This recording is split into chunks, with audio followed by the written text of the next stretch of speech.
JIL Review TV. Sabi nila, ito, kasi mga vloggers kami, di ba?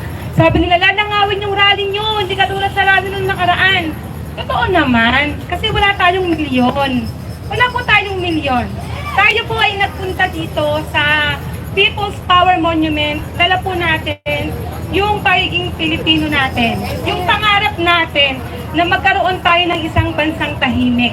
Yun lang po. Actually, ito pong rally na to ay pinagkasunduan, Atty. Enzo nakakamping, kami po ng mga Marcos loyalists.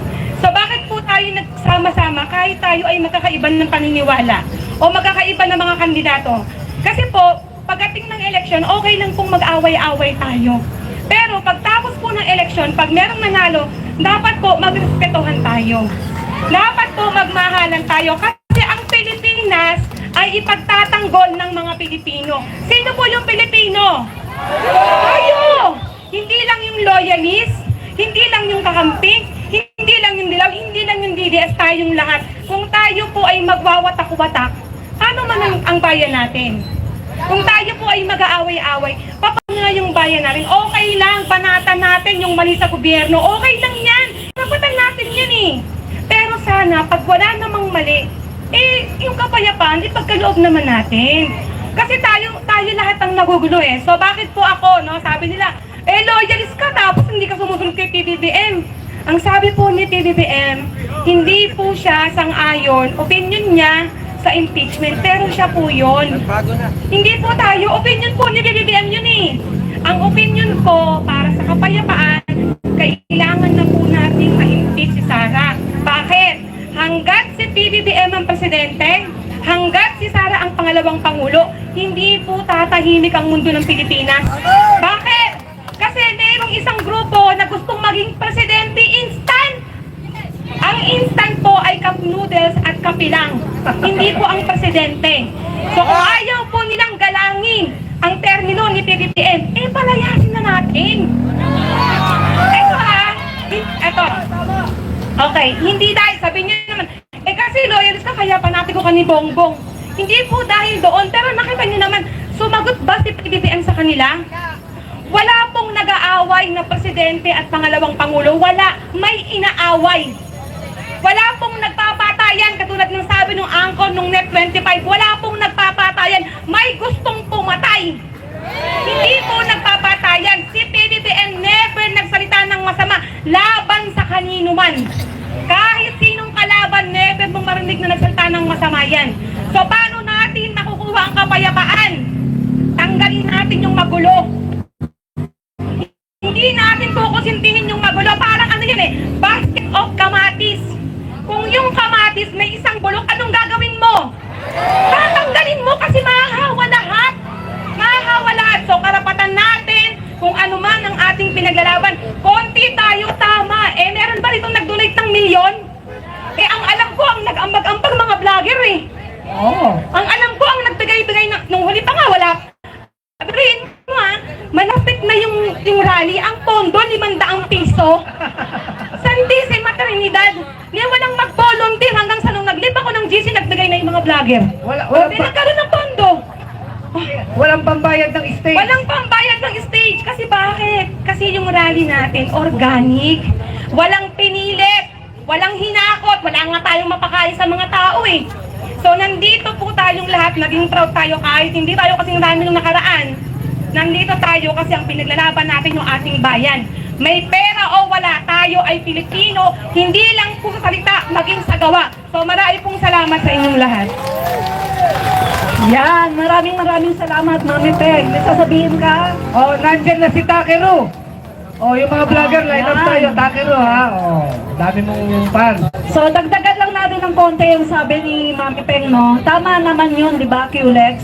Dapat na talagang tanggalin ang vice-presidente. Ikaw yung sabi mo. Alam nyo, wala naman. Sabi ko nga, Admin Rich, mga kababayan, hindi naman to matter of politics Matter of right and wrong. Ano yung tama sa mali? Kapag may naririnig kang opisyal ng gobyerno, nagbabanta, napapatay ng tao in public, anong tawag doon? O di kriminal, di ba? We can agree to disagree. Iba-iba ang ating politika eh. O, di ba? Nagtatalo-talo tayo sa mga issue. Okay lang yan. Pero wag naman tayong magbantaan na papatayin kita. Oo, tama. Di ba? Itong salot na Duterte, mga Duterte, sila'y nagpakalat ng kabastusan sa Pilipinas eh. Di ba? Kaya naging bastos na ang mga Pilipino. Nakakalungkot. We can agree to disagree. Yan ang totoong demokrasya eh. Pero walang sakitan, wala naman sanang garapalan. Di ba? Correct! So mga kaibigan, bago tayo mag-proceed, aking munang tinatawag dito yung isa pa naming MC, si Munting Tinig. Munting Tinig, pakikuha po ng inyong mic nandun po sa tabi ni David D'Angelo. Baka- O nga pala, sige, ano sasabihin mo? Baka pwedeng pagsalitain natin yung Magda, no? Kasi hindi lang naman vloggers eh. Opo, sige, mamaya okay. sila. And, so, mga kababayan, no, isa-cite ko lang yung isang sinabi kasi ng opisyales ng INC na wala pa naman daw napapatunayan, no? Wala pa daw napapatunayan na talagang nagkasala itong si Sara Duterte. Pero kitang-kita naman natin, 'di ba, sa Quadcom doon sa hearing na katulad nung pagdi-disperse ng pera ng confidential funds. Sino ang dapat mag-disperse ng pera? Yung BPSG ba ni Sara o yung SDO? Sino? SDO! Oh, malinaw. So doon pa lang mali na ang ginawa ni Sara. Marami pang pagkakamali pero hindi ko na i-discuss dito kasi andito ang ating mga vloggers na magdi-discuss ng lahat ng yan. Mga kababayan, pakilala ko muna si Munting Tinig. Munting Tinig, magpakilala ka muna. Ayan. Hello mga insight.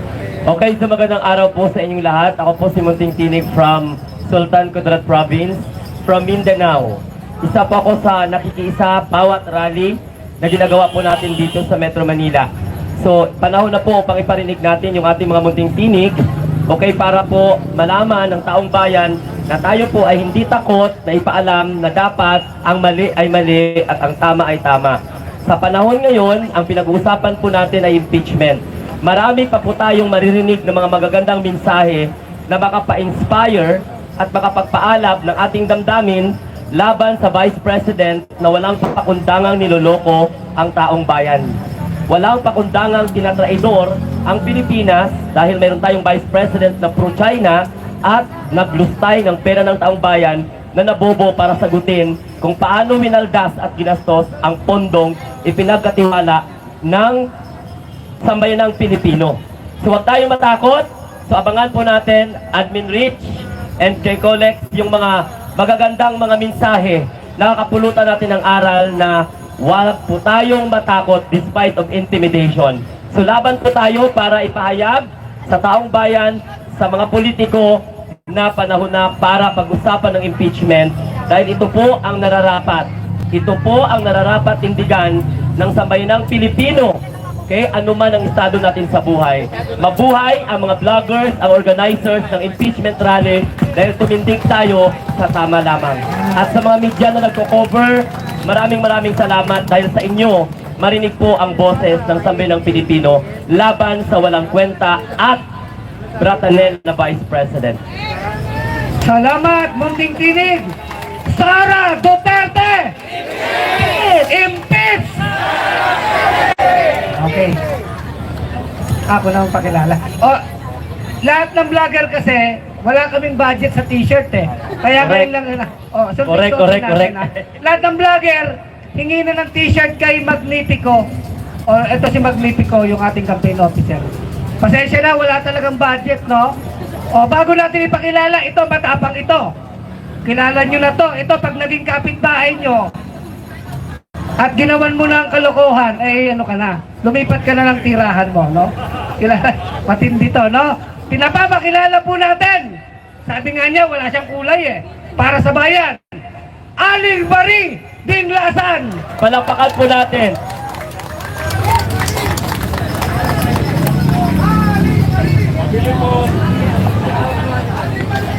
Mas malakas ba to? Hello!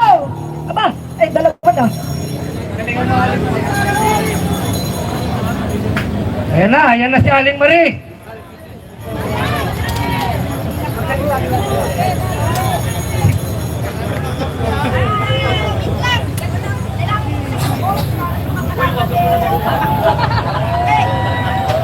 Ayan na.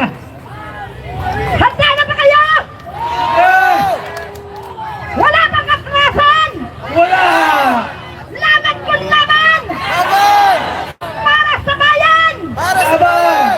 Hindi na po ako magpapatumpik-tumpik! Ito si Aling Marie na walang tinitingnan kundi ang bansang Pilipinas at ang mahal kong mga kababayan!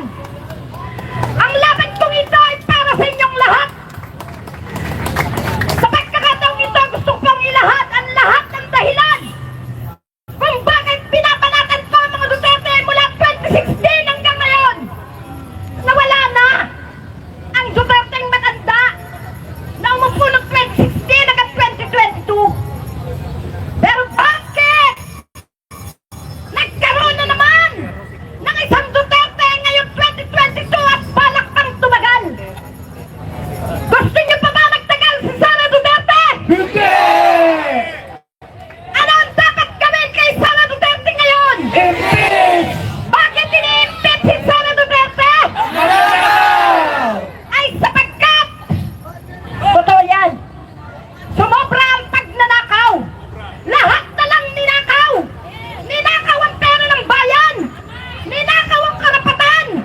Ninakaw ang dignidad. Ninakaw ang reputasyon ng bayan. Puro kahihiyan. Puro pagmumura. Tama? Ako'y nagmumura nung panahon ng matandang Duterte. Sapagkat iminulat ni Duterte ang pagmumura. Kung kaya't ako noon ay nagmura.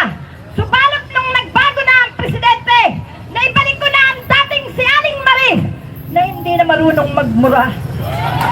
At ngayon, narinig ko si Sara Duterte nagbanta, nagmura sapagkat nabisto ang lahat ng katarantaduhan niya. Sara Duterte, hinahamon kita! Patunayan mo ang mga aligasyon na hindi mo ginawa! Pero, malabo kang humarap sapagkat ang pinaiiral nyo ay ang pagiging dugong Duterte, dugong Verdugo, dugong adik, dugong bangag, dugong baliw! Lahat nasa iyo na! Kung kaya't narito kami ngayon para i-impeach ka! Impeach Sara Duterte! Duterte, impeach! Maraming kasalanan si Sara Duterte sa atin! Hindi kailangan magtagal si Sara Duterte sa pagkakaupo sapagkat may mga kabataan tayo na naririyan. Sinasabi nga na ang kabataan kailangang mahalin, dulutan ng pagmamahal, dulutan ng magandang serbisyo, iwanan ng magandang legacy. Subalit ano ang legacy makukuha kay Sara Duterte? Ayan. At nanakaw! Hinawakan ng debit! Hinamkam ang pera! Ibinagsak ang magandang reputasyon ng kabataan pagdating sa pag-aaral. Ibinaba ang kalidad ng ating edukasyon. Walang kwenta si Sara Duterte. Hindi niyo masisisi kung si Aling Marie araw-gabi lumalaban kay Duterte. No? Kaya mga kapatid, hindi maaawat ang sambayan ng Pilipino na ngayon ay gising na. Salamat sa iyo, Sara Duterte, sapagkat ang taong bayan na dating natutulog ay nagising para ikaw ay labanan. Kaya mga kapatid, salamat sa pakikiisa ngayong araw. Hindi tayo magsasawa na tuligsain ang lahat ng kamalian ng mga umuupo sa gobyerno. Tayo'y naririto, muling pinagbuklod ng mga pagkakasala ni Sara Duterte. Pinaghiwa-hiwalay ng mga Duterte. Pinagwatak-watak ang mamamayang Pilipino. Subalit ngayon, Duterte din ang magbubuo nito sapagkat walang isisigaw ang mga Duterte, ang mga mamamayang Pilipino na pinaghiwa-hiwalay, kundi ang patalsikin ang mga Duterte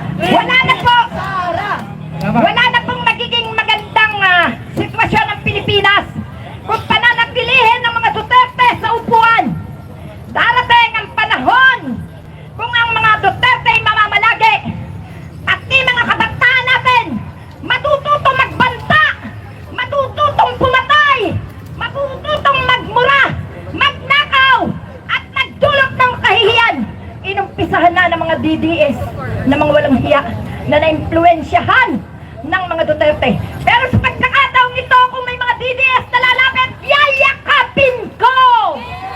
Sapagkat ang mga DDS na lalapit sa atin, kailangan nating yakapin at dagdagan ang kanilang kalaban upang malaman nila ang katotohanan ng mga Duterte ay dapat nang mawala sa katungkulan. Salamat mga kapatid! Mahal ko po kayo!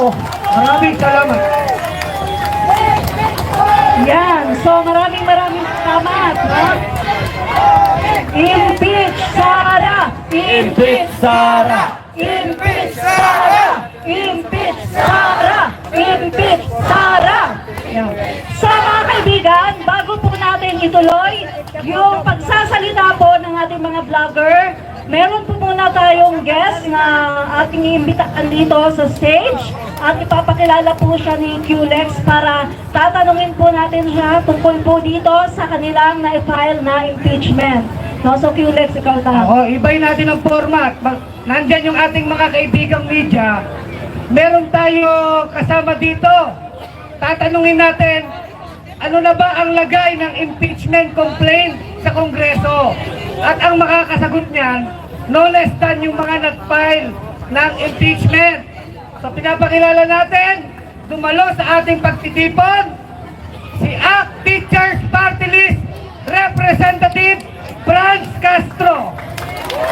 And magkakaroon po tayo ng question and answer sa mga media. Pati mga vlogger, you can ask questions.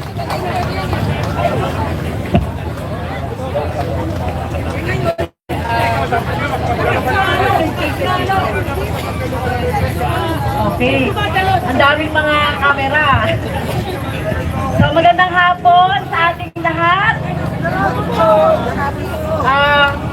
Salamat po no, sa pag-iimbita sa Makabayan dito sa pagtitipon na pinangungunahan ng Bunyog Party List at syempre nakita rin natin dito yung Magdalo no at iba pang mga organisasyon, etong mga vloggers natin na naririto na talagang sumusuporta sa impeachment ni Sara Duterte.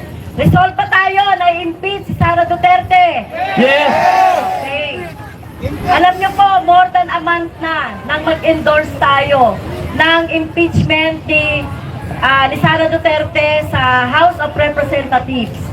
At hanggang ngayon ay hindi pa rin siya kumikilos. Tama ba? Hindi pa rin ito na-endorse doon sa Speaker's Office kasi ganito po yung magiging magiging proseso. Pag na-verify na yung endorsement, yung impeachment, yung tatlo na. May tatlo na kasi no na impeachment complaint. Ang pinakahuli ay noong December 19. Yung una December 2, December 4. Ito ay kapag ito po ay na-validate na, na-bet na, na-verify na yung impeachment, yung mga impeachment complaints, dapat ito ay dalhin na kay Speaker no ng Secretary General. As si Speaker naman, dahil tatlo yung impeachment, i-endorse ito doon sa Committee on Justice. At Committee on Justice, sila na yung magko-consolidate nung impeachment complaint. Pero ang problema natin, ano po yung problema natin? Well, kung panahon po, hindi ko po masasabi na kulang sa panahon. Imagine naman nyo, December pa natin yon ibinigay. Ang Makabayan nag-endorse ng impeachment complaint na isa lang. Yung yung isa lang yung ground or yung impeachment, articles of impeachment. Yung betrayal of public trust. Kasi encompassing na yon lahat. Okay? Noong mga iba't ibang mga reasons for impeachment. So, nagkakaroon ng problema at nagkakaroon ng bara. At pasensya na po doon sa mga supporter or vlogger. Sorry na po sasabihin ko na lang po honestly yung nararamdaman natin. Ang nagkakaroon po ng problema dahil po doon sa siyempre tinitimbang-timbang pa ng Kongreso yung bilang sa Senate kung makakakuha tayo ng enough na number 2/16 para ma-convict si Sara Duterte doon sa mga allegations sa impeachment. Baka nagtitimbang-timbang pa. Ganon din ang ginagawa sa House of Representatives. Kaya lang ang problema natin, hindi naman timing eh. Ang tingin ko ang isa sa mga factor na nagpapahina no, sa atin ay yung mga statement ni Presidente. Sorry po kasi sinasabi ni Presidente ay hindi daw napapanahon ang impeachment. Payag ba tayo dito? Ang pagpapanagot ay walang panahon. Eh sila nga gumagawa sila ng kasamaan or gumagawa sila ng anomalya sa ating pondo. May panahon ba yan? Every day nagkakaroon ng mga anomalya sa ating gobyerno. So walang panahon yan. Kaya ang pagpapanagot po natin kay Sara Duterte ay wala po sa sinasabing panahon. Kung gugustuhin, talagang mangyayari po itong impeachment na ito. At sana na lang po sana po ay ang hamon ko po sa ating mga mamamayan. Pumunta po tayo sa lahat ng ating mga binotong mga kongresista. Alam niyo po ba kung sino mga binoto niyong kongresista ngayon na nakaupo? Kailangan po natin ng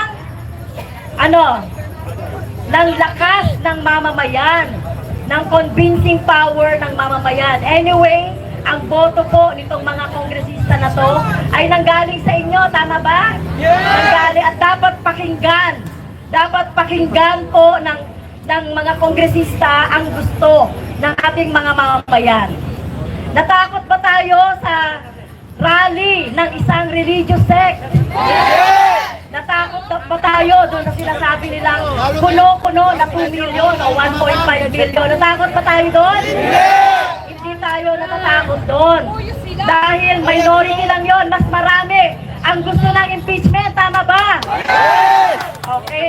So, ito pong mga pagkilos natin, ilan lang ito sa mga sunod-sunod. Alam ko, noong January 16, nakita natin, di ba, nagkaroon ng misa. Yung mga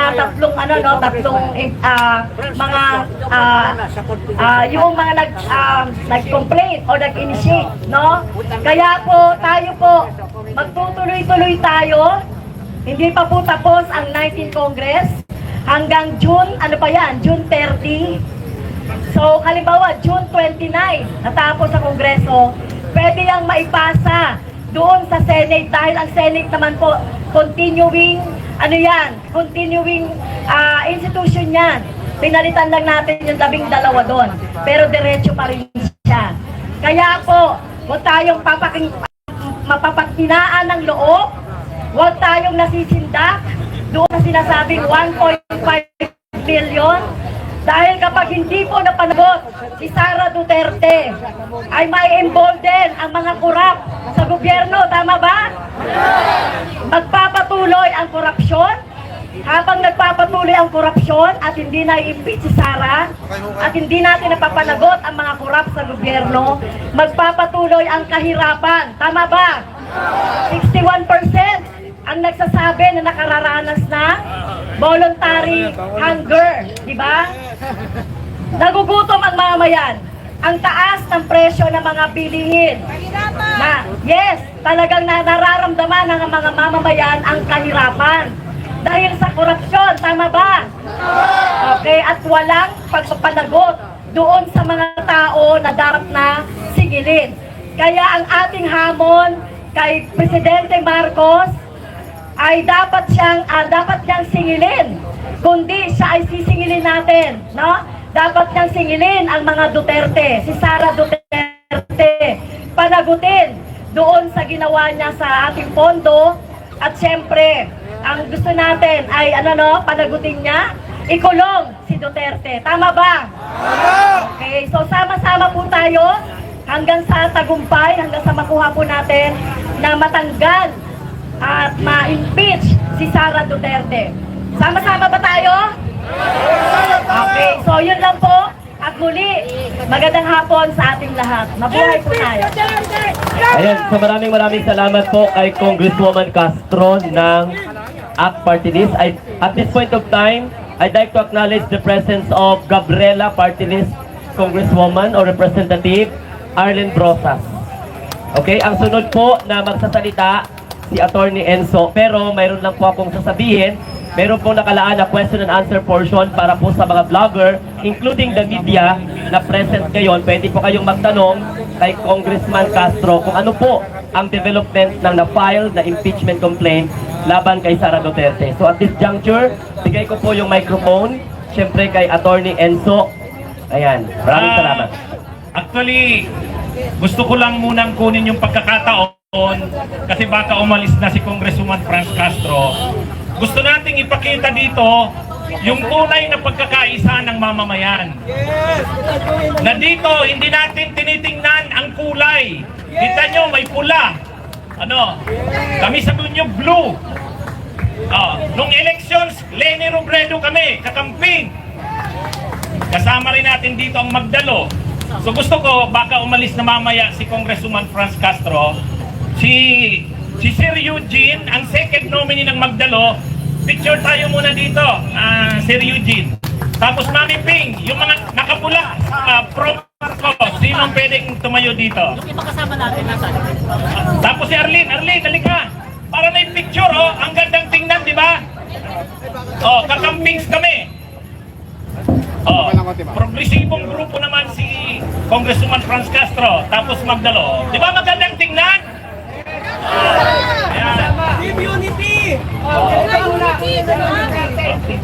Okay, dito sigaw natin. Sara Duterte, impeach! Sabay-sabay ha. 1, 2, 3. Sara Duterte, impeach! Isa ba? Sara Duterte, impeach! Okay, question and answer po. Munting dinig. Okay, so gaya ng sinabi ko kanina, bigyan po ng pagkakataon yung mga vlogger or including the media na magtanong po. So, pagkakataon nyo na po ito para malaman natin kung ano po yung development sa impeachment complaint, naging file po ng mga grupo na kinabibilangan nila Congressman or Congresswoman Castro. Yes, sino pong gustong magtanong? Ako magtatanong ako. Sige, Mami Pen. Magandang po hapon, Congressman. Tanong ko lang po, kasi di ba yung impeachment, ako palagay ko lang kung sa Congress, lusot na tayo dyan eh. Ang isang pinapangambahan po kasi ng marami is pagdating sa Senado, dahil alam naman natin na may mga senador na pabor sa Duterte. Nakita naman natin, si Robin Padilla, no? Anak ng Tipaklo, hindi. Well, eto wait lang. Correct niyo po kung tama o mali. Wala pa pong impeachment. Kasi nakapile pa lang. Pero meron lang sagot si Robin. Wala na. Low na siya dun.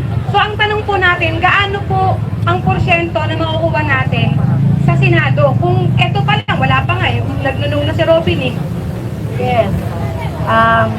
Medyo parang sa number, no? Opo. Pinapensya pa natin. Tignan din natin yung mga undecided Yes po. na mga senador. So, syempre, alam na natin yung pro, no? Yung mga pro Duterte. At saka yung para doon sa impeachment. Kaya lang, kung titignan po natin, kaya nga sinasabi natin na kung hindi posible sa kasalukuyang set up ng mga senador o ng Senate sa ngayon, yung ating impeachment ay hindi pa rin yan mamamatay. Yes, correct. Kasi ipapasa natin yan sa susunod na sa susunod na bagamat ito ay open question. Sa susunod na Senate set up, no? At hopefully, yung sa susunod na Senate set up, mas marami ang for impeachment. Kaya dapat tignan nyo, no? Tignan nyo yung mga kandidato natin sa pagkasenador na dapat ay naninindigan sa tama, di ba? Anti-corruption, naninindigan sa pananagutan. At syempre po, lumalaban po sa korupsyon. Titignan natin yon kung mamimili tayo sa mga kumakandidatong senador. So yun po yung pag-asa natin. Okay? So sa ngayon ay hindi pa natin po talaga natitiyak yung number natin sa Senado. Hello. Maraming follow up lang doon sa unang tanong. Kung may mga nauna ng senador na hindi pa for election na nagbigay na ng kanilang panig, kung pabor sila o hindi, kaya ba yun kasuhan para mag-inhibit? Reklamo na mag-inhibit? Well, yun po ay syempre karapatan po ng mga senador, no? Kasi yung impeachment po pag nasa kanila na po, sila na po yung magiging court or yung trial, impeachment court. Ngayon, nandoon na rin sa mga senador yung mga nagsasabi pa lang, hindi pa hinihiring, nagsasabi na siya ng kanilang posisyon. Well, kayo na po yung bahala doon, no? Kung gusto nyong ipanawagan na mag-inhibit, nasa atin na po yon pagdating doon sa Senado, no? Pagdating doon sa Senado. Kaya yun po, kaya talagang dapat nating piliin sa susunod na eleksyon kung sino po yung sa Senate o sa mga senador na dapat natin piliin. Mga kababayan, nasa likod ko po, people power. Kung ang legislator ay hindi i-impeach, maliwanag na magnanakaw, ang ibig sabihin, let the people impeach the Lord! O sino pa pong gustong magtanong sa media po? Vlogger media.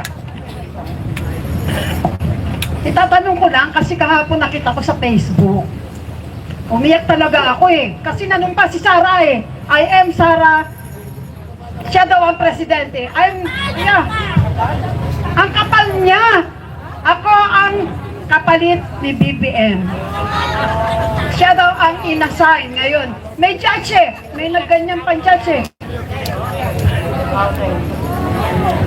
Fake news po yan. Kaya ang dami ng fake news. Hindi po tayo maniniwala doon. Media po, sino gusto magtanong? Brother. Sila Takiro. Sige po, media. Si Sir Benji. Unahin lang, last two, si Sir Benji. No? Sige, Sir. Last two na lang, ma'am. EJ Morse po, bagong vlogger. Tanong ko lang po kay Congressman Castro, talaga po ba ang presidente natin seryoso sa sinasabi niyang ayaw niya ng impeachment? O ang ating presidente ay kumikilos palihim? Wala ko po kinaramdaman na gano'n? Okay, so di po kasi ako privy, no, doon sa mga pagpunta ng mga, di ba nabalitaan natin, pumunta yung mga senador doon kay PBBM. Pero hindi po natin alam kung ano po yung napag-usapan. Pero kasi 2 beses niya nang sinabi, no? Sinabi niya na ano ba yung una niyang sinabi? Pagsasayang daw ng panahon ng impeachment. Insignificant naman yan si Sara Duterte. Diba? Pero inulit niya pa eh, no? Parang wala na sa panahon ngayon. Kailangan asikasuhin yung mga mahalagang bagay. So, dapat asikasuhin nga. Pero ano ba yung nangyayari sa atin ngayon? Talagang talamak pa rin yung kahirapan, yung inflation, etc. So, ewan ko lang po sa yung nararamdaman nyo doon sa mga statement na yon ni Presidente. Pero kami po, hindi po kami naapektuhan doon sa statement ni Presidente. Tuloy tayo, tama ba? Tuloy ang impeachment, tama ba? So, kung yung sinasabi niya ay reverse psychology, nasa kanya na po yon. At sana po hindi makaapekto ito doon sa ating mga kongresista. Yan. Good afternoon po, Congressman Castro. Ay, Tatanong ko lang kasi andun ka sa House of Representatives. Ano na po ang status yung sinasabing fourth impeachment complaint? Well, ang sinasabi po sa fourth impeachment complaint, meron daw pong 12 mga kongresista composing of minority and majority. Sinabi ni Secretary General na nagsabi sa kanya na wag munang hintayin muna yung fourth impeachment complaint. Pero sir, hanggang ngayon inaantay pa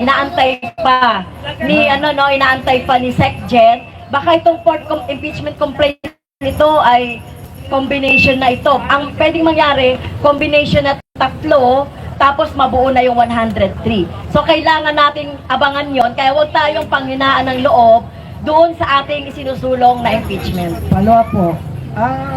Since you belong to the minority, meron mga binubuo ng minority and majority congressman yung mag-file ng fourth impeachment. Wala ka bang alam dahil yung mga minority members mo, hindi lang sa'yo nakapagsabi na kung kailan i-file ito o kung sino-sino sila? Wala po. Kung meron man po ako naramdaman, di ko muna sasabihin kasi baka ma-preempt.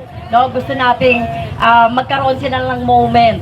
So hindi natin pwedeng munang sabihin kahit na may alam ako na ilang mga kongresista sa minority and majority po. Hintayin na lang po natin hanggang next week. Kaya nga sabi ko sa inyo, gamitin natin ang ating lakas, di ba? Yung lakas po ng ating mga ibinoto sa kongreso, sa anumang pwesto ay nanggagaling sa atin. Kung tayo po ay may tulak sa kanila para makapirma doon sa impeachment complaint, ay dapat na gawin po natin at gamitin po natin yung ating paglalabi. Kung kailangan na magkaroon ng rally sa mga opisina nila, gawin natin yon para ma-convince natin sila. Okay. Maraming po salamat, Congresswoman Franz Castro. Palakpakan po natin si Congresswoman Franz Castro. So ngayon naman mga kaibigan, bago impeach Sara! Impeach Sara! So bago po tayo magtawag ng iba pang mga panauhin natin, ay vlogger po muna ang tatawagin natin para magpahayag ng kanyang damdamin dito, no? Pero bago po natin tawagin yung isang vlogger, mga kaibigan, na pro-admin, ay nais ko munang komentuhan tungkol doon sa sinabi ng Pangulo na ayaw nga niya ng impeachment. Para po sa akin, hindi naman po ini-impose ng Pangulo natin na talagang, wag kayo mag-impeachment. Ang sinasabi lang po ng Pangulo ay opinion niya bilang isang mamamayang Pilipino. Wala naman po siyang inuutos. At alam po namin na ang Pangulo natin, BBBM, ay hindi naman po siya diktador at hindi po siya magdidictate sa atin. Nakita nyo kami mga realista. Sinasabi sa amin ng mga DDS, bakit hindi kayo sumunod kay Bangag? Yan ang sinasabi nila sa akin.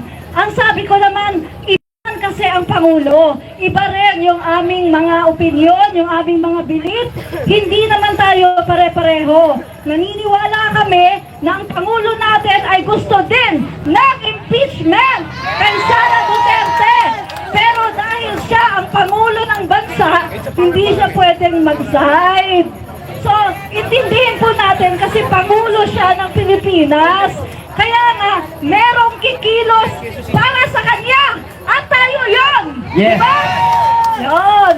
So ngayon mga kaibigan, sana malinaw na sa inyo. At isa pa, yung pagmamahal ng mga bilihin. Ay nako, pumunta kayo sa iba-ibang mga bansa. Ay nako, mas mahal ang bilihin sa kanila. Yung aking mga kasama, alam nyo ba, na nasa ibang bansa, ay talaga naman sabi nila, alam mo Admin Rich, mabuti nga sa inyo, napakamura na presyo ng bigas. Dito, 2,000 isang kilo. Kaya pwede ba, huwag na tayo mag-usap tungkol sa presyo ng bilihin dahil baka mamaya-maya magkalabo-labo tayo dito. Tayo pa naman ay nag-unite. Hindi ba? Okay. Ngayon, JDP, halika na dito. Ikaw ang susunod. Okay, so palakpakan po natin. So recap ko lang kanina nakapagsalita na po si Mame Peng. Ayan, tapos natanong na natin si Congresswoman Castro. Okay, so ngayon naman pakinggan natin ang mensahe ng isa sa mga mag-meeting na nagpapaliwanag sa social media. Palakpakan po natin, JDB. Maraming salamat sa inyo. Lalakasan ko, bakit? Okay. Yung tanong kanina, kung seryoso ba ang ating presidente, kung sabihin ko sa inyo kung hindi seryoso yun, ba't kami nandito? Hindi ho kasi, kaya ko sinabi yun, mababasa namin ang galaw ng utak ng presidente. Nagigets namin eh. Di ba hindi nyo pa napansin? Pag sinabi niyang no, Tapos nagkakaroon ng pagkilos na kontra dun sa kanyang sinabi. Diba? Tapos hindi na siya magre-react. And then recently, sumang-ayon na siya sa opinion ni JPE. Para kay JPE, hindi ito isang galaw ng politika. Ito ay isang galaw na legal na konstitusyonal. At ang sabi ng ating Pangulo, isa yan sa pinaka-Vatikano rito, madaling salita, legal luminaries dito sa ating bansa. Diba? So ibig sabihin po nito, umaayon na ang Pangulo. Ayaw niya lang kasing direktahang magsalita. Bakit? Para rin siguro malaman natin kung sino yung mga duwag na mga naghiring-hiring pa kay Sara, tapos ngayon, diba? Katulad na lang nito ni Pastor Abante. Noon, nabilib na bilib ako. Anak ng baka, hindi pa tinatawag ng langit, umaatras na. Diba? Hindi rin naman siya kasama sa naghiring kay Sara, siya pa ang naunang umiyak. I-differ na lang daw natin. Taga-Quadcom ka. Ibang committee ang naghiring kay Sara. Diba? O anong pinagsasabi nito? Alam nyo naman na yun, balik-tari naman talaga lagi si Abante. Panahon pa ng ABS-CBN, nung botohan, diba? Ang atake niya against ABS-CBN. Nung botohan, bigyan natin ng chance. Tama, atras Abante. Okay, ulitin ko na, kung hindi seryoso ang ating presidente sa aming palagay, wala ho kami rito. Yun na lang po masasabi ko roon. Alam nyo, karapatan po ng mga Pilipino na i-demand ang pagbaba ni Sara sa pwesto. Kung ayaw bumaba, meron lang isang paraan na legal na naaayon sa konstitusyon natin. Wala hong iba kung hindi ang impeachment. Diba? At yung nagre-reklamo, bakit dumitinig, nag-iimbestiga, hindi naman sinakuha etong mga kongresista, mga kababayan, nasa ating konstitusyon na yung mga disbursements, mga pera ng taong bayan, ito po ay subject ng full audit. At si Sara, ikinampanya namin noong 2021 hanggang 2022, pasensya na kayo, taga-call center po kami ni Philippines. Ganyan po kami magsalita. Akala namin po kasi, abogada magaling. Mas magaling pa pala tayo doon. Kayo, nakakaintindi kayo ng legalidad. Di ba? Ngayon, eto na. Teka, saglit. Kalma. Ganito. Alam po ni BP, ang guidelines, yung guidelines sa confidential funds. Bakit? Laking confi funds yan Diba? Alam niya yun sa Davao pa lang. Ang guidelines pare-pareho lang. So hindi po ito isang honest mistake na nagka-leche-leche ang mga confi funds na kanyang hinawakan. Sinadya po talaga yan na baliwalain ang guidelines. Imagine na lang, naalala ko, sayang wala si Senator Risa Baby. Hindi, yun ang tawag ko kay Risa Ontiveros. Okay na yun kesa virus. Tawag ko Risa Baby. Pag natutuwa ako, I used to quote Baby. Kasi, naalala ko nung budget briefing nila sa Senate together with Amy Marcos Duterte nyo. Sinabi niya yung confidential funds ginamit nila sa tree planting, ginamit nila sa libreng sakay, diba? Ginamit nila sa magic sarap ba yun? O kung ano-ano. Pero bakit nung nag-submit ng liquidation, kung ano yung nakalagay ito na categories sa guidelines, tumugma. Ang problema nung makareceive ng audit observation memorandum, ang nangyari naman, nataranta. Kaya nagka-lechi-lechi doon sa acknowledgement receipt. Diba? Dumami, nagmimerienda yata sila sa taranta, nilista yung mga pangalan. Sabi nga ni Paring Ping, kilala nyo si Boy Cemento? Sino yon? Si Lacson. Sabi ni Lacson, dapat, nandyan basahin nyo, na dapat pagka na-code name kayo, meron kayong blue book para ma-identify ng mga auditors sino si Mary Grace Piatos, sino si Tampulano, si Dimayakya. Gaya nga sabi kanina nung isang nagsalita di ba? Sabi nung isang nagsalita kanina, makakalimutin ako, di ko maalala ang pangalan. Kung I believe that's si Mr. D'Angelo. Nga pala si Mr. Johnny the Bagger. Puro kami may D. D and then apostrophe. Madali lang naman yan Pwede mo sabihin na involving national security ito Mag-executive session tayo and I'll show you everything. Diba? Pero bakit hindi ganun ang ginawa ni Sara? Kung ano-anong mga eklabo. Kasi wala talagang maipapaliwanag na matino. Anong gagawin natin? Sabi ng INC, ang INC po, nakisuporta tayo sa panawagan ng pagkakaisa. Na in-overuse pa nga nila at ng mga DDS ang opinyon ng Pangulo. Ang trip nila, dalawa. Kung napansin nyo, yung nagpakilala kay Marcoleta, ang sabi niya, hindi kami tumututol sa anumang paglilitis. Ibig sabihin, legal process, korte. Tuwang-tuwa ko doon kasi ang tanong ko sa mga members, ng mga subscribers ko hanggang ngayon, pabor ba kayo sa plunder case?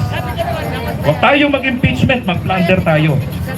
Makukulong si Sara, walang piyansa, o mag-i-impeachment tayo, may chance pa siya pwedeng mag-resign. Ano sinabi nun?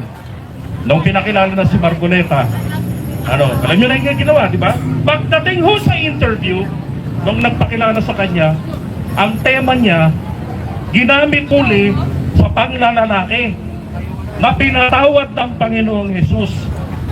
May karapatang magpatawad yun di ba? Usapin ito ng pondo ng taong bayan. Pinatatawad ba ng taong bayan si Sara? Hindi. Pinapanagot. O di managot, magpaliwanag.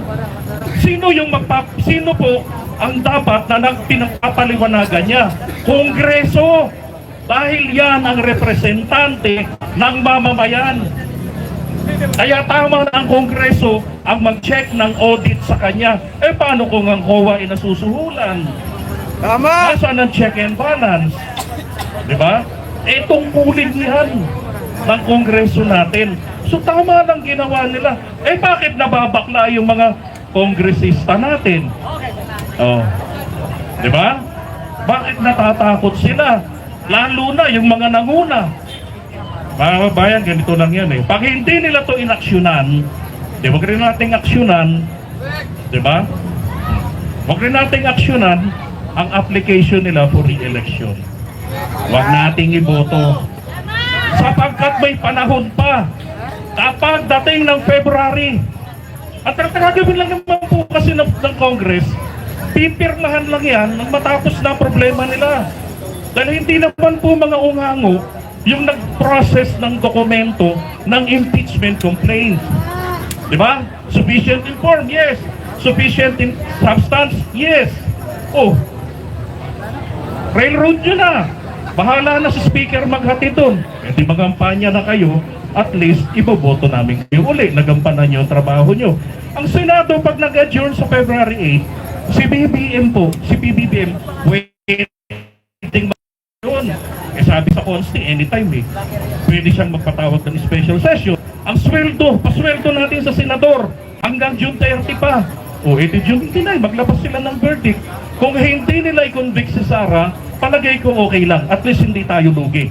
Kung i-convict natin, di bonus. Diba? I-convict nila. Ganun lang ayaw nila. So itong pagtitipong ito, hindi ito pangtapat sa INC.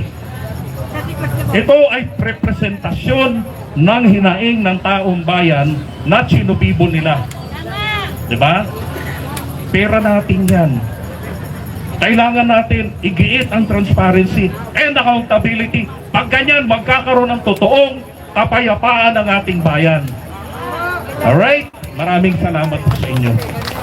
Ayan, maraming salamat po kay Kuya JDB sa inyong mensahe kung bakit tayo narito. Ayan, so sa punto na to, tatawagin ko po ang isa sa mga kasamahan po natin na isa din sa mga nag-organize ng rally. Walang iba kundi po yung si BMK para ipakilala po sa atin yung mga kasama po natin dito. And bago po yan, nire-recognize ko po pala yung mga kababayan natin galing abroad. Okay, na hindi pa sila dumiretso sa kanilang mga pamilya pumunta dito para mag-suporta sa impeach Sara resign. Okay? So, kay Ate Yun dyan and first kay Ate Beth. Shout out po sa inyong lahat sa mga Pilipino na nanonood online. Maraming salamat. So, ibigay ko na po yung microphone kay Koy para ipakilala yung isa sa mga grupo na sumusuporta po sa activity natin ngayong hapon. Magandang hapon sa inyo lahat! Yes! Gusto nyo na ba na ma-impeach ang magnanakaw? Yes!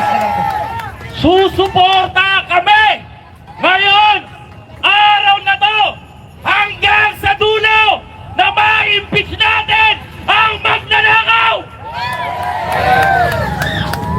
Papayag ba kayo?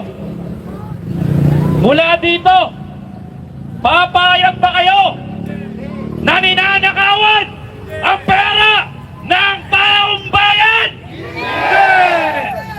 Siyempre hindi. Ayaw natin nun. Ayaw natin sa taong magnanakaw. Ayun kasi umpisa pa lang to at alam ko patikim pa lang natin ang araw na ito. Bakit nga ba tayo nagkakaisa? Bago ko itaas ang kamay ko, nais kong batiin ang lahat ng mga kapatid nating loyalista.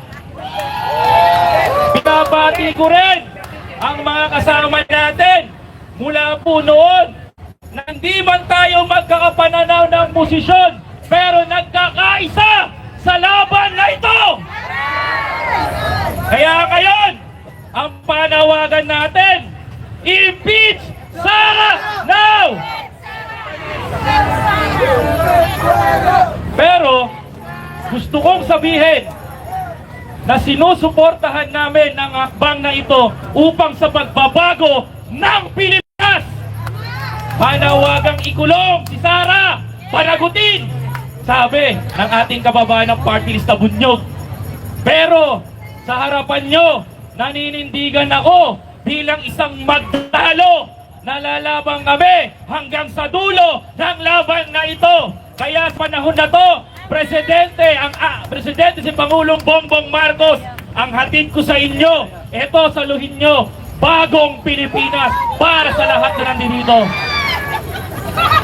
Ngayon pa lang, nais ko pong tawagan ng atensyon ang aming kasama sa magdalo na magsasalita dito sa inyong harapan. Ito po, ihahatid ko sa inyo si Sir Eugene Gonzales. Yes! Sara resign! Impeach Sara! Impeach Sara! Thank you po. Magandang hapon po sa inyo lahat. Thank you po sa mga organizers ng Bunyog. Maraming salamat sa pagkakataon binigay nyo. Kami sa Magdalo, natutuwa kami. Kasi nakikita namin na marami pa palang lumalaban. Ang Magdalo lagi kayong pinaglalaban. At nakikita namin na minsan tinatanong namin, tama ba? Isa ako sa mga signatories ng impeachment. Complainant ako. Ang laging tanong ko, tama ba na mag-complain kami? Tama ba? Kayo ba ay nagre-reklamo laban sa Vice Presidente? Yun ang pinanghahawakan. Kaya kami nagpunta doon sa Kongreso para mag-file ng impeachment complaint. Para maumpisa na. Tama na. Hindi kapayapaan ang hinihingi natin. Sila, kapayapaan daw. Pero pag walang pananagutan, walang kapayapaan. Tandaan yan. Tama. Pinagbigyan na natin siya. Tama ba? Nagtiis na tayo. Di ba? Pinabayaan na. Ginawa na natin siyang vice presidente. Tama ba yun? Ginawa na siyang DepEd secretary. O anong ginawa niya? Kaninong pera ang ninakaw niya? Sa gobyerno ba o sa taong bayan? Taong bayan! Sa taong bayan ba? Kaninong pera ba yun? Sa gobyerno o sa inyo? Atin! Yun. Yun ang hinihingi natin. Yun ang katarungan. Ang katarungan. Hindi tinatanong kung hindi yung mga congressman ang tinatanong. Di ba? Hindi si Presidente ang magsasabi kung kailangan tayong magreklamo, kung kailangan tayong maningil. Sino ba dapat maningil? Sila ba o tayo? Yun. Kaya ako natutuwa. Kaya kami mga complainant natutuwa na tama pala yung ginawa namin na mag-complain, na nire-represent pala namin. Kinakatawan pala namin yung kagustuhan ninyo. Kaya ako bilang complainant, bilang pumirma sa complaint, sa first impeachment complaint, masaya ko. Matiwasay ako. Thank you, mama. Merong peace, ha? May kapayapaan sa aking kalooban. Kasi humihingi tayo ng katarungan. Tama ba? Kayo, kailangan nyo ng katarungan. Kaya kailangan natin i-impeach si Sara Duterte. Irregardless kung anong sabihin ni Presidente. Irregardless. Tandaan nyo, ha? Binantaan niya ang Presidente. Tama ba? Binantaan niya. Kung Presidente kaya niyang bantaan, eh lalo na tayo, di ba? Lalo na tayo. Oh. Pero tayo, ang tinatanong, ito sinasabi nila, konti lang yung nandito, pero ngayon ang bagong rally nandyan sa inyo. Tama ba? Hindi na bilang ng tao, bilang ng views, bilang ng followers. Tama ba? Kaya kami nandito. Mula pa noon, lumalaban kami para sa inyo. Hanggang ngayon, ipaglalaban natin. Wala tayong iwanan, wala tayong bitawan. Lalaban ba tayo? Impeach Sara Duterte. Maraming salamat po. Impeach Duterte!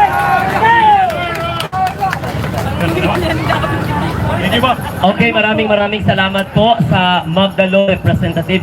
Sir, thank you very much sa impeachment Maraming complaint. salamat. Ayan. Okay, so sa punto na ito, nais ko lamang pong i-recognize ang isa din sa batikang vlogger or social media influencer. Kakarating lamang ang gwapo, Kapitan Nino Barsaga. Ano, ayan, dumating na po si Kap Nino Barsaga. Nasa na po si Kap? Kap, nasa na po kayo, Kap? Nagbibihis lang. Okay, Admin Rich, ikaw na po. Habang po ang nagbibihis si Kap, ay tayo muna ay... Acknowledgement. O, pampagana lang. Opo, acknowledge natin. Sara Duterte! Impeach! Sara Duterte! Impeach! Again, nandito po ang bunyog! Bunyog! Okay, nasaan po po nyo? Pakitaas po. Bunyog! Yan! Magdalo! Okay, Magdalo. Ang mga pro-BBM vloggers! Yan! At So, yung mga BBM! BBM loyalists!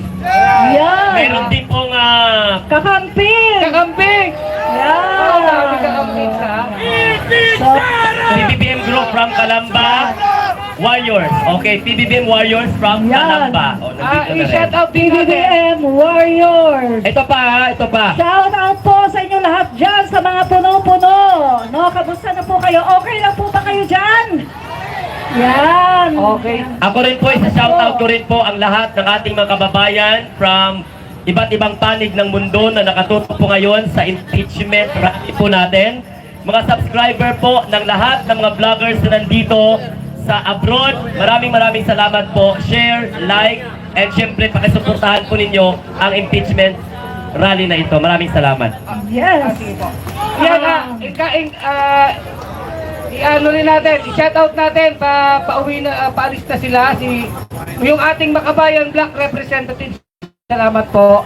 Kong Franz, Kong Arlene, salamat po, Makabayan. At meron dito na papa-shoutout, Marcos, Defender Worldwide. Okay, salamat Yan. po Salamat. Mga- Bunyog, Pampanga. Oh, may mga chapter tayo dyan. Kakamping Mandaluyong. Oh, Nasaan Kakamping po ang Kakamping Mandaluyong? Okay, Yan. sige.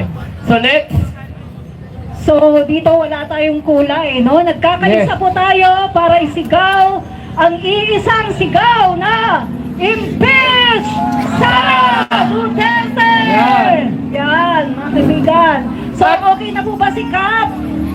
hinihintay si Kap, ay pasalamatan natin ang ating mga kababayang kapulisan. Ayan, sa lahat po ng mga kapulisan na nandyan po sa paligid, maraming salamat po. Nagbigyan tayo. Okay, Yan. thank you, sir.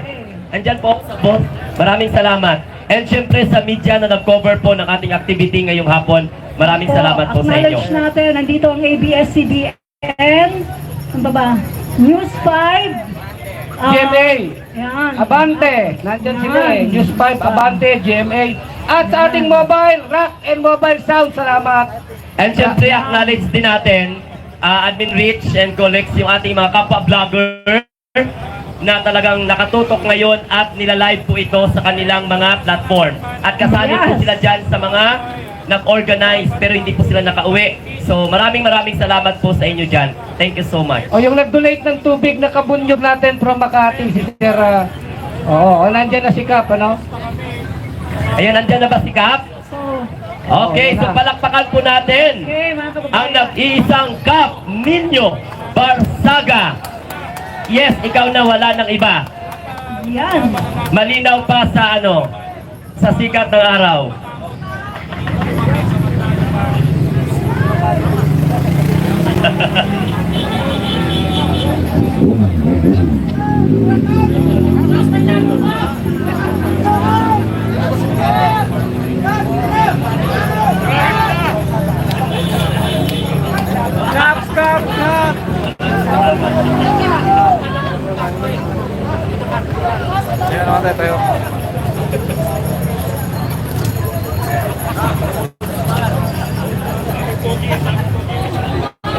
Magandang hapon po sa inyong lahat, mga kaibigan.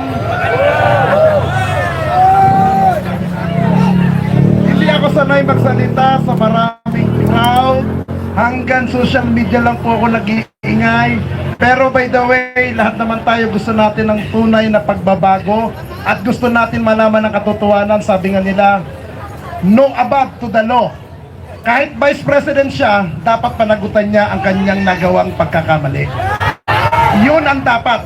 Hindi dahilan para may mga nagrally na awatin ang kanyang impeachment, trabaho ng Kongreso na aksyonan ang impeachment complaint against kay Vice Sara Duterte.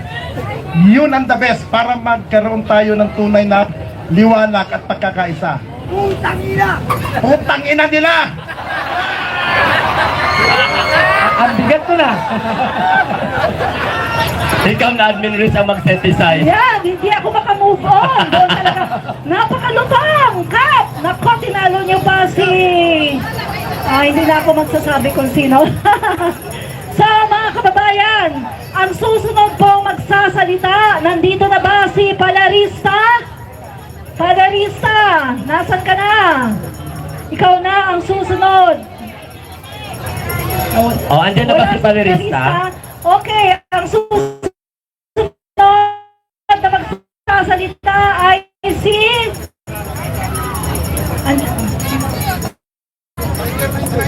Yan. 59. Yon. Oh, maraming salamat. Oh. Hello po. Ayan mga kapatid, magandang hapon po sa ating lahat. Ako po, nanggaling pa po ako sa malayong lugar. Kasama ko ang aking asawa na 4 na buwang buntis. Nandito po sa inyong harapan dahil gusto ko pong magkaroon ng hustisya ang mga nilustay na pera ng taong bayan. Magpasalamat tayong lahat na nandito ngayon. Bakit? Ano ba ang sabi nung matandang fentanyl?